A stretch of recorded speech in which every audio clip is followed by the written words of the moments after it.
السلام عليكم ورحمة الله تعالى وبركاته، إخواني متابعي ومشاهدي قناة شقيف الشينوي داخل وخارج الوطن. تحياتي لكم ومرحبا دائما في قصة من قصص السجناء، بناء على طلب من أحد المتتبعين اللي بغى يسمع القصة ديالي في آخر موتيف اللي تشديت فيه واللي دوزت فيه عقوبة ديال 5 سنوات.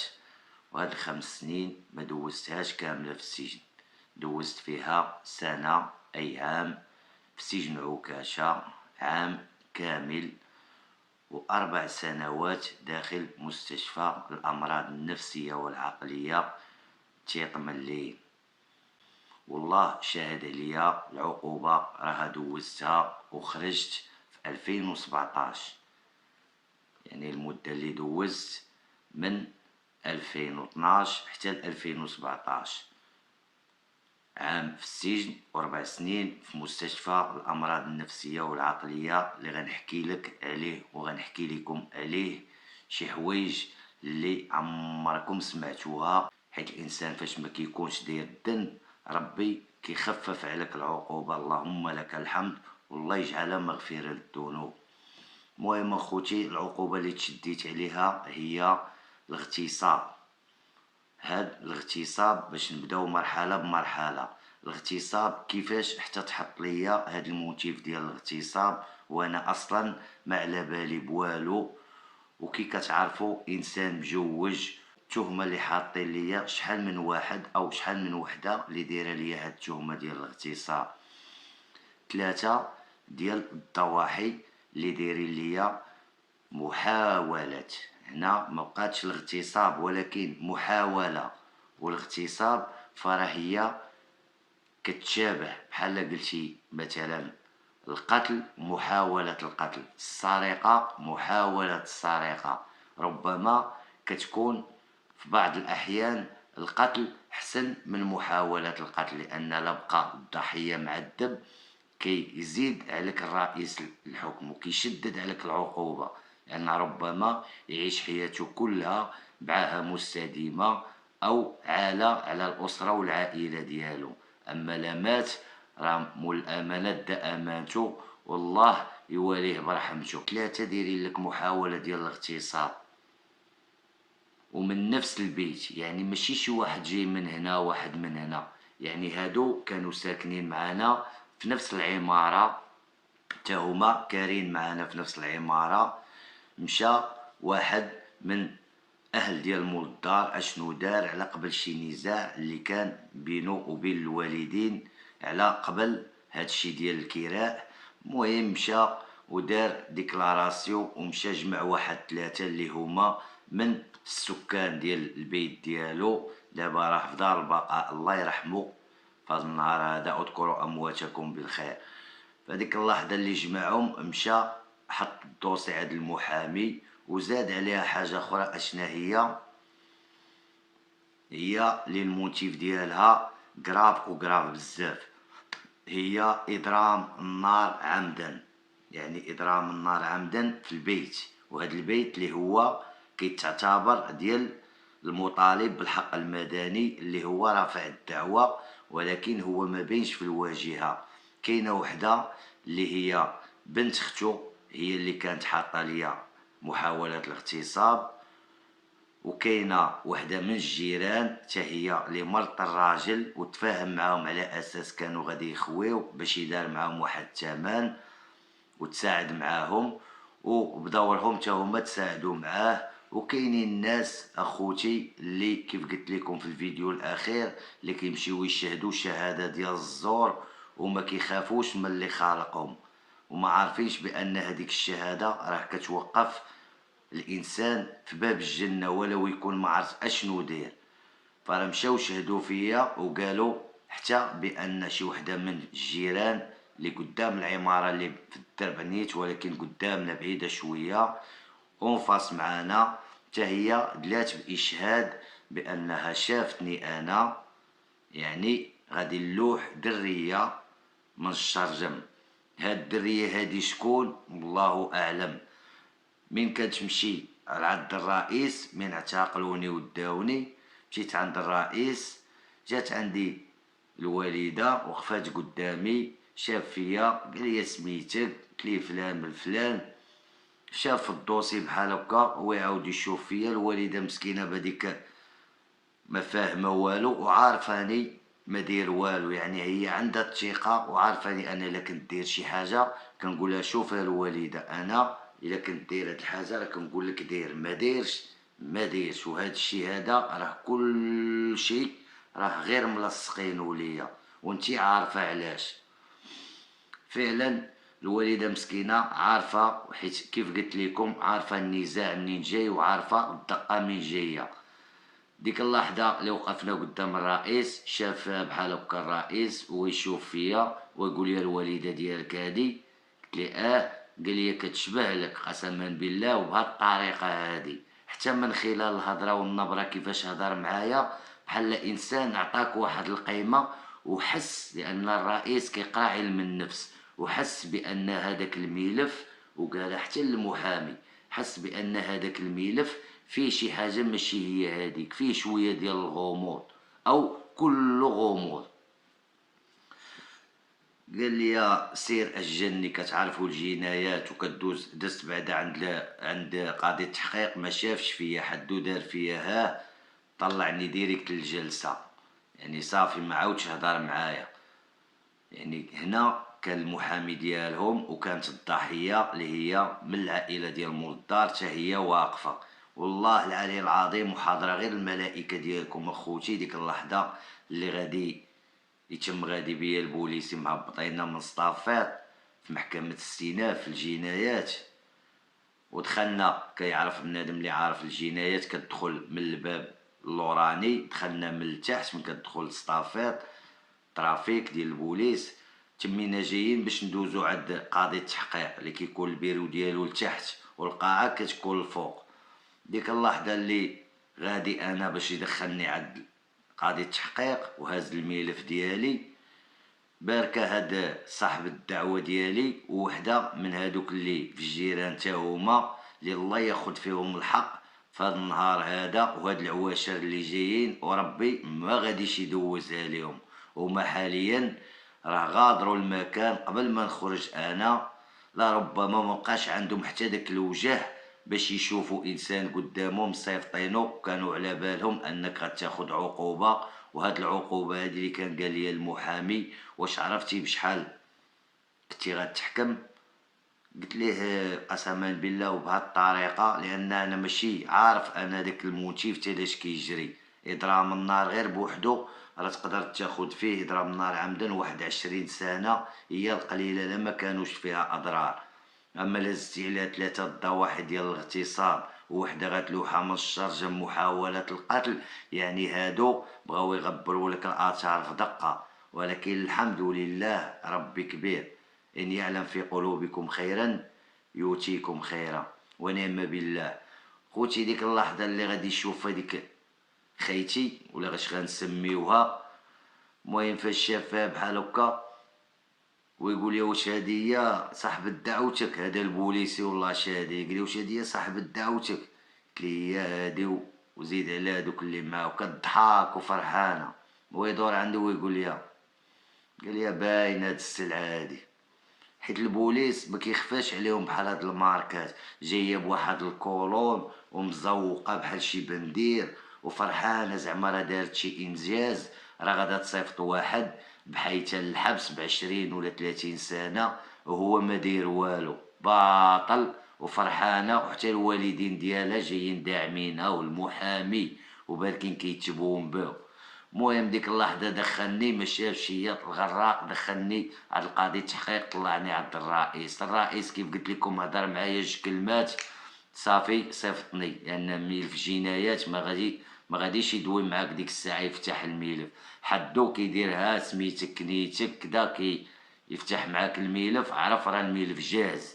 مادام طلعتي من عند قاضي التحقيق بدون جلسات عند قاضي التحقيق الا والملف غادي جاهز. علاش جاهز؟ لان فيه الشهود، فيه الاشهاد اننا الشاهدين فيك، ومن كيكونوا الشهود ما كيبقاش عند القاضي التحقيق فين يبدا يحقق معاك، صافي راه الملف راه جاهز، الضواحي كاينين الشهود كاينين والمحضر ديال الضابطة القضائية راك مسيني لي، سواء سينيتي ولا ما سينيتيش غيديرولك امتناع عن الامضاء. المهم اخوتي في ديك اللحظة طلعني هاد الرئيس صيفطني للعكاشة. وصلت العكاشة خوتي بحالي بحال جميع السجناء. وهنا كتبدا القصة ديال اي سجين من كيمشي للحبس كيفاش كيبدا الحياة ديالو داخل السجن. اول مرحلة كدوز منها خوتي هي من كتوقف بسطافيط قدام الباب الكحلة، كتم هابط مع ديك الطوالة ديال العكاشة، واللي كيكون مسكين ديجا ضارب الحبس سواء بحالي او غيري. المهم كيكون دار الحبس حدو كيوصل ديك الطوالة كيبان لك الباب الكحلة راه هو قدامك. يعني اشنو كتعرف؟ كتقول جوج كلمات: باي باي السيفيل. حدك كتوصل لباب الكحلة كيكلاكسوني كيحل ليه الباب: ها انت داخل دابا، السلام عليكم ورحمة الله. يعني اي بلاصه راه عندها مواليها، سواء دخلتي للحبس او السبيطار او اي مكان، السلام عليكم، يا بسم الله توكلت على الله، باش ربي يدير لك طريق وسط الضيق. المهم اخوتي في ديك اللحظه اللي كيدخلوك دخلت، وصلنا للقريف. القريف اول مرحله كدوز كاين عفان كاين عماد، كدوز عليهم هادوك مختصين غير في التقلاب. تقلاب اشنا هو التقلاب ديالهم؟ هو اي حاجه ممنوعه تدخل السجن ما خصهاش تدخل. وشنا هما الممنوعات؟ يعني اي حاجه اللي محطوطه في لا ليست نوار، مثلا نقولوا خاتم، يعني خاتم دوك الخاتم اللي غليظ شويه من غير مارياج، خاتم، مكانه، هادشي اصلا ممنوع داخل السجن. ولكن كتشوفوا ان عدد من السجناء دايرين المواقن دايرين السناسل، رغم ان داكشي راه ممنوع وما خصوش يكون في السجن. الا شفتو فهادوك الوثائقيات اللي كيديروا ديال مسجون في الغربه ولا هذا، فما عمرك غتشوف شي سجين داير شي سلسله ولا داير شي باك في يديه. اول حاجه داك الباك اللي كيدير في يديه وعدد تصابوا بهم، فاش غيتضارب مع شي واحد الا ضرب بيديه بحال هكا هذاك خونا واش ما غاديش تفتح ليه؟ وعلاش ما خصوش يدخل؟ لان السجن انت ما داخل ما كتعرف فيه حتى شي واحد، يعني انت معرض لهذاك الشيء كامل ديال المضاربه والصداع والمشاكل كتكون معول عليه. ولا كان ديك الصداع وما فيش الدم، ماشي بحال ضربتي بنادم وبينتي فيه الدم، غيولي كل ساعه بنادم غادي جاي عاد الفرملي. وعاوتاني هذاك الشيء ديال السناسل والمواقن، بنادم فاش كيدخل معاه سلسله يعني ديال الذهب، ولا غيدخل معاه سلسله ديال النقره، ولا يدخل معاه مكانه ساويه، من غيدخل تمايا يقدر شي واحد يشفرها ليه، من غيشفرها ليه تا هو ما غيرضاش غينوض يولي تاني مرون تاني مع المشاكل. ومن غتنوض تبدا تهضر غتجبد عليهم هما النحل كيفاش تدخلات. هما مكيبغيوش يقيدوا هادشي في المخالفات، غيبدا عليهم تاني كيفاش علاش خليتو هاد الساعه تدخل، علاش خليتو هاد الخاتم يدخل، يعني هادشي اللي ناض عليه الصداع ما خصوش يدخل. او حتى من داك الحزام اللي هي الصمطه حتى هي ممنوعه الدخول.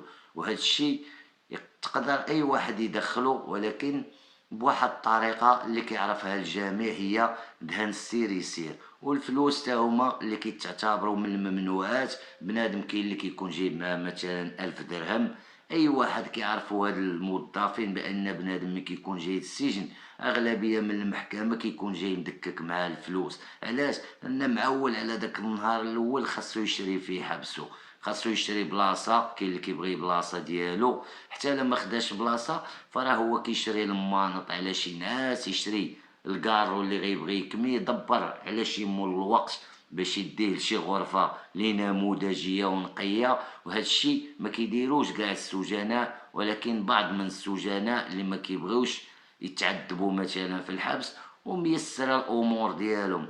اما هادوك الناس مساكن سجناء اللي ما فحالهمش فراهم ما كيدخلوا حدو كيشوف فيه الموظف كاين اي كارتي كيلقاه كتلقى فيه واحد جوج سيلونات ثلاثة أربعة هاي شمايش. يعني ملي كنقولوا هاي شمايش كتلقى فيهم الوسخ القمل، ما كيتضرب الشيفون غير مرة بالسيمانة، كتلقى حاشاكم داك الزبل الطواليط ما كتغسلش مزيان، ريحة حاشاكم البول طالعة.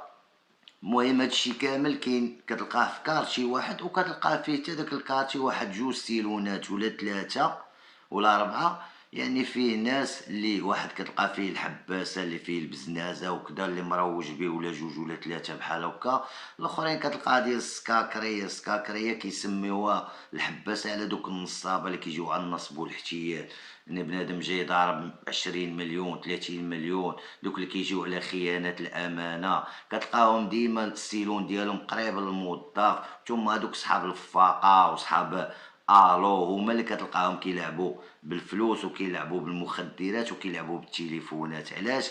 لان هادوك هما اللي كيتيقوا فيهم مالين الوقت. يعني هو اللي يقدر يجيب ليه ما مشكوك ما والو. اما انت بحالي انا او بحال شي واحد اللي حباس ما غاديش يتيق فيه. ان واحد جوج ثلاثة الا ناض معاه في الصداع اش غيقول ليه؟ غيقول ليه انت اللي كتجيب ليا وانت اللي كتعطيني. فهو ديجا داز في هاد المشاكل سواء هو او موظف اخر، وهو كياخد الحيطه والحذر ديالو وكيتعامل مع شي واحد اللي تا هو نصاب وخايف على راسو. يعني ما عمرو غيتشد بالحشيش ولا شي حاجه، هو كيكون غير خزين كيحط ليه، وهذاك ما كيعرفو حتى شي واحد. وبنادم كيجي واحد كيبدا يدي من عنده ويفرق السلعه. يعني كتكون مافيا داخل هذاك الجناح وداخل داك الكارشي اللي هو فيه. المهم فاش كتدخل اخوتي من القريف كتفيكتا كتمشي لبواجدة تحيدات ديك البواجدة اللي كانت سميتها 23، اللي كان باياص فوق باياص كل باياص ينعسو فيه جوج قد الخلا. المهم هذيك التحيدات داروا في جناح جوج، داروا واحد جوج سيلونات اللي كيبيتو فيهم البواجدة صغار. جيت الثلاثينات فين كانت 30 قسموها على جوج، واحد البلاصه اللي كيقولها 30. هاد 30 كانت في الاخر ديال الكارتي، كتكون واحد السيلون كبير كيهز واحد 128 130 واحد. هما اش داروا قسموه ولا كيهز كل واحد كيهز واحد 28 ولا 30 حتى 40 واحد. كيدخلوك لهاديك الغرفه داوني انا لهاديك الغرفة. حدي دخلني الموظف قال لي انت علاش مشدود؟ قلت ليه كذا وكذا كذا. هو يقول لي انت مالك اشنو تقول لي؟ راه ما دير صافي انت غير اللي قالوها لك تصنت ليها صافي. انت كي وليتي دخلتي لذاك الحبس السلام عليكم، الداخل مفقود والخارج مولود. ما كتعرفش راسك غير انت خاصك ترضى بالقضاء والقدر. هذاك الشيء جا من حكم الله سواء درتي ولا ما درتيش، هذاك مكتوب وخاصك تصرفه. المهم قال لي قابل هاد الدراري الشينوي تا الغدا والفيكتاج ان شاء الله. فعلا الغد ليه الصباح دوزنا ديك الليله، الغد ليه الصباح غادي يعيطوا لينا كدوز للمرحله الثانيه. اشنا هي المرحله الثانيه؟ المرحله الثانيه هي كتمشي كدير البصمات. من كتمشي دير البصمات كيديروهم لك البوليس. في حالة مثلا شي واحد عنده شي بلان ولا كدا فراه كيطلع ليه في السيستم، لان تما كتبصم بالعشرة، الاول الثاني الثالث الرابع على الاخرى طن طن طن صافي. كيعمر لك سميتك المونتيف كذا كيكلاسي صافي كيحط لك الدوسي وكيمشي في حالاتو. تما من تما كدوز ديريكت كتمشي لعند رئيس المعقل. هنا صافي دخلتي للمرحلة الثالثة والأخيرة اللي هي الفيكتاج. تما كتبقى تسول راسك فين غيديوني دابا؟ أي مسجون ديك الساعة فاش كيوقف كتلقى مثلا واحد 50 واحد ولا 60 واحد كلهم كيسولوا فين غيديوني. لأن عكاشة ماشي صغيرة، عكاشة راه فيها 11000 سجين تقريبا، وعاد زيد شو شحال من جناح فيها تقريبا 11 جناح. من جناح واحد جوج ثلاثة ربعة وزيد جناح 8 وزيد جناح 6 زيد جناح الطلبة زيد المصحة زيد الجامع. مهم كل بلاصة دايرين ليها فئة اللي كيمشيو. مثلا الجامع كيديو ليه هادوك السكاكرية اللي عندهم الفلوس. علاش؟ لان كيبقاو السوارت محلولين عليهم، وداك الجامع فيه الناس فين كيصليو وبنادم كيخرج فيها جريدة صغيرة. هادشي كنا كنطلعو عليه من الجناح ديالنا الفوق، حيت جناح جناح 3 وجناح 2 كيطلوا على الجامع. ديك اللحظة اللي كنطلو كيبانو لنا كيفاش باركين وخالقين، وملي كانت كطير لينا كرة كنا كنغوتو ليهم هما اللي كيلوحوها لينا من الجامع لجناح 3. هذيك اللحظة خوتي صافي كيف قلت لكم من وصلنا عند رئيس المعقل كل واحد كيتسنى فين يتفيكتا. انا ديك الساعة فيكتاوني الجناح 3، داوني الجناح 3 طلعني ديريكت للدوزيام. الدوزيام تمايا لقيت واحد الدري تا هوايا الله يعمرها دار رويحة، واللي كان ولد المحمدية تا هو مسكين، واللي كان قاتل الخليلة ديالو، وماشي قاتلها يعني بنية القتل، غير هو قتلها دون نية ديال القتل، غير مجرد انه تصادع معاها ولا قاجها. وهادشي اللي وقع لبزاف ديال الدراري مساكن تصيدوا في مناتيف بحال هكايا، كيشنق على دري ولا دريه وكيسحاب راسو راه غير غيب، فاش كيطلقوا كيلقى مول الامانه دا امانتو. وفعلا مسكين غادي يدوز فيها العقوبة وغيتحكم ب 12 سنة. المهم لقيتو تما وكان عشيرو واحد الدري تا هو ولد المحمدية المسلك تا هو اللي كان محكوم ب20 سنة. دوزت معاهم تقريبا في هذيك الغرفة عام ديال الحبس، دوزت عام ديال الحبس وانا كنمشي للمحكمة وكنرجع. وليت واقف كارد شومبري شويه، قلت لي شوف غير وقف انت، انا راه ما عنديش مع هادشي ديال الوقوف وما باغيش المشاكل مع موالين الوقت غنولي مصادع معاهم على والو.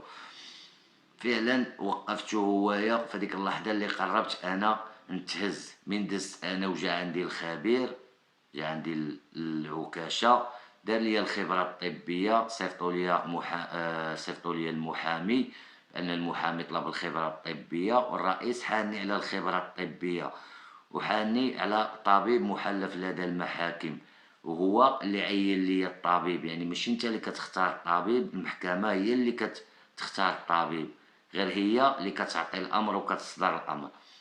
فعلا جا عندي المره الاولى، جا عندي هاد الطبيب. يعني النهار الاول كيعيط لك ما كتعرفش اصلا علاش معيطين لك، حدو كيعيطوا لك لتحت مدير الجناح. مدير الجناح كتلقى واحد البوليسي كيديك ديريكت للكريف، وفي الكريف كتلقى واحد البيت تما لقيت واحد جوج تا هما جايين باش يديروا لهم الخبره. يعني داك الطبيب من كيجي ما كيجيش غير على واحد، كيجي يقدر يدوز جوج ولا ثلاثه في هذيك الجلسه. عيط على الاولاني هضر معاه، عيط عليا انا هضر معايا، مشيت بحالاتي. دازت عاوتاني واحد 4 ايام ولا معرفت 5 ايام، رجع عندنا عاوتاني باش يفيني المحضر ديالو. عاوتاني هضر معانا، عيطوا علينا، هضر معايا، هضر مع الاخر، والدري اللي داز معايا حتى هو غيمشي معايا حتى للمستشفى. المهم ديك اللحظه اللي عيط علينا صافي مشيت عاوتاني رجعت للسيلون عندي. دازت واحد المده غنقول لكم ديال 15 يوم بحال هكاك، حتى كيجيو كيعيطوا ليا فلان تكلم. مشيت عند الموظف كان مجيد ديك الساعه الغليظ، مشيت عندو قلت ليه السلام وسهلا، قال لي سير جمع حوايجك راك غادي. هنا ما بقيتش عارف هنايا فين غادي، واش غنخرج برا هنا باقي ما عارفش. انا راه باقا تابعني 4 سنين ديال الحبس فين؟ في مستشفى الامراض العقليه مع المسطين. يعني ماشي كنعايرهم، ولكن بنادم مرفوع عليه القلم. يعني كيفاش غتعيش مع هاد الناس هادو؟ وسبق ليا دوزت واحد التجربه وجوج تجارب، وحده في بنورشت 2 مرات، وهاد الاخرى هي اللي دوزتها في تيطملين واللي كانت طويله وعلى طريق المحكمه، اللي دوزت فيها 4 سنين مع المرضى العقليين. وهكاك الحمد لله دازت نقولوا في احسن، ماشي في احسن الظروف، يعني انا اللي خرجت منها في احسن الظروف. راه الحاله اللي خرجت منها راه ماشي هي هذه اللي قدامكم، ولكن هذيك الرياضه اللي كان بنادم كيتريني وهذيك التخمام اللي ما كانش وكيفاش كانت عندك داك الصبر هو اللي خلاك ما تخرجش فيك الجربه وفيك الوساخ وفيك يعني شله حوايج خارجين فك، ولا تخرج مختل نيت عقليا ديال بصح. وكانوا فاش دخلونا للمستشفى. اول حاجه دخلونا للمستشفى فاش داونا، كنت انا وواحد الدري سميتو ابراهيم. فاش وصلونا البوليس لقينا غير الفرامليه، واحد 3 ديال الفرامليه، ما كانش مدير ديال المستشفى. لقينا غير 3 الفرامليه. وبالعشيه تقريبا نقول لكم وصلنا مع شي 6 العشيه، 5:30 6 العشيه. المدير ما تلقاش في هذيك الوقت، ولكن هو اوبليجي وكان عالمينو بان راه واحد جاي عندك من طريق المحكمه، يعني خاصك تكون باش تستقبله. المهم هو ما حضرش، ولكن كاينه النائبه ديالو. المهم هذيك النائبه ديالو هي الفرمليه او الكاتبه، وهي تقول لهم راه ما كاينش البلايص. تخيل ان انت شوف كنشوف شي وحدين قال لك راه مشينا للسبيطار وما بغاوش يشدوا ولدنا. هاد العبد اللي قدامكم تخيل اني جاي من المحكمه انا وواحد، وجايين على طريق المحكمه. وشوف هاد الكلاخ باش تعرف الانسان وباش تعرف الضمير المهني ما كاينش نهائيا. ديك اللحظه اللي وصلنا عندهم قالوا للبوليسي بحال هكا قدامنا وانا كنسمع فيه، قالوا ليه راه ما كاينينش بلايص. البوليسي هو يقول لها، قال لها شوفي، قال لها هانتي هاكي الوراق. قال لها هاد الوراق واش شتيهم من جايين يدير فيهم قال لها حنا عندنا امر بالايداع، يعني هاد الجوج هادو حنا المسؤوليه ديالنا باذن من وكيل الملك. قال لها بان هاد الجوج خاصهم يتحطوا ويباتوا في السبيطار عندكم حين تخرجوا من الدوسي ديال عكاشه، وخرجوا مناش من العدد اللي في عكاشه نقصوا منه 2 سجناء. وحاليا دابا عكاشه مع 6 القريف ديالها كله خارج، فين غنرجعوهم؟ شكون اللي غيدخلهم لينا؟ وحنا جايين بامر من وكيل الملك. قال لي هانتي مبغيتيش تعيطي للطبيب؟ قال لها مبغيتيش تعيطي للطبيب، انا راه غادي نعيط للوكيل. هنا البوليسي خدم خدمته بالعقل، يعني ما تصادع معها ما تغاوتش معها، رغم انه هو ما تقبلش هذيك الهضره اللي قالوا ليه. واش انسان جايب لك ورقه من عند وكيل الملك ومن المحكمه وكتقول ليه ما عندناش فين نحطوهم، السبيطار عامر؟ حدو قال لها راه غنعيط للوكيل، هي تعيطي للطبيب يا غنعيط للوكيل؟ هي تقول لي لا لا صافي صافي انا. ويهز هو هادشي مقريه ليهم الطبيب، يعني الا قال لك هوك ديري هوك. هو راه كيخاف على راسو وكيحط هادوك في الواجهه. حدا عيطات ليه وهي تقول لي طن طن طن، وهي تقول لي صافي صافي راه هدرت معاه راه صافي. ويقول لها شكون اللي غيسيني ليا؟ وهي تسيني ليه، لان هي اللي استلمتنا، هي اللي خاصها تسيني ان راه جوج حطيناهم لك داكشي قانوني وما خصوش يكون فيه اللعب ولا فيه الترافيك. فعلا هذاك الشيء اللي دارت حدها. كاين لتحت كاين الفيرمي، هذا الفيرمي اللي غادي نقول لكم ما تشوفوش فيه بديك ريحه الخنز والوسخ والاكتضاد والقمل يعني جميع الموبقات، غير الريحه اللي كتضرب فيه الله يستر.